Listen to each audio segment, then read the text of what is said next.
Всем привет! Это видео не обзор хавчика. Это скорее бубнёж про жизнь, про мой ситуэйшн. Мысли там всякие, так что смело ставьте его на фон и занимайтесь какими-то вашими домашними делами.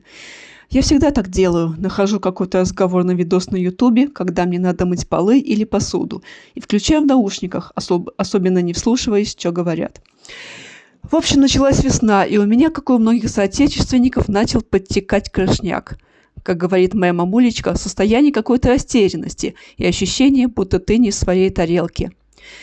Дело в том, что январь и февраль я почти целиком просидела дома, занимаясь учебой, просмотром видосиков на ютубчике, мелкими бытовыми делами и позволяла себе спать сколько хочу и валяться до обеда, изредка выползая из сычевальни за едой, либо в бар с комрадами. Ну и также родителей периодически навещала. То есть целиком находилась в зоне комфорта и спокойствия, и очень с этого кайфовала. Эти месяцы в моем городе Москва выдались очень снежными, ходить было невозможно из-за сугробов и наледи, поэтому у меня была уважительная причина проебывать все время дома. Я уже больше года не хожу на работку, уволилась с пятидневки в начале прошлого года после огромного трудового стажа, о чем до сих пор не жалею ни минуты. С тех пор проедаю то, что было нажито за годы непосильного труда на батрачках. Деньги, конечно, рано или поздно кончатся, что вызывает у меня небольшую тревожность. Конечно, я сижу на HeadHunter, откликаюсь на нищие вакансии, но в глубине души осознаю, что на фулл-тайм работку я просто не пойду, потому что пятидневочка забирает всю твою жизнь, и плевать, сколько ты зарабатываешь, все равно это не скрасит твое жалкое существование наработки.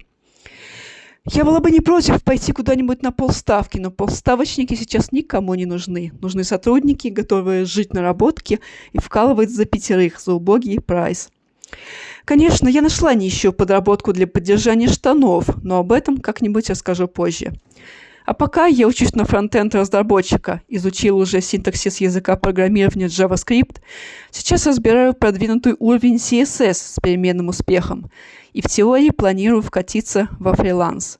Не знаю, насколько у меня это получится, возможно, к тому времени, как я выучусь, уже не нужны будут веб-разработчики, всех заменит нейронка. Но лично я в этом очень сомневаюсь, так как, на мой взгляд, возможности искусственного интеллекта сильно переоценены. Либо окажется, что в этой сфере очень большая конкуренция. Но я думаю, что почему бы и не попробовать? Вдруг фартанет. А ежели не фартанет, то хотя бы буду знать, что провела время с пользой, развивая мозг и получая новые знания. В любом случае лучше рискнуть, чем продолжать годами прозябать на давно надоевшие уже работки с начальником-долбодятлом, вкалывая ради не пойми чего и наблюдать, как твои заработанные копейки жирает инфляция. К чему же я это все? А к тому, что весной уже не посочуешь в комфорте на своей печевне. Надо вылезать куда-то, социализироваться, иначе фляга начнет свистеть с удвоенной силой. Организм просыпается после зимы, требует деятельности. Чего и вам советую, дорогие подписчики, следите за кукухой.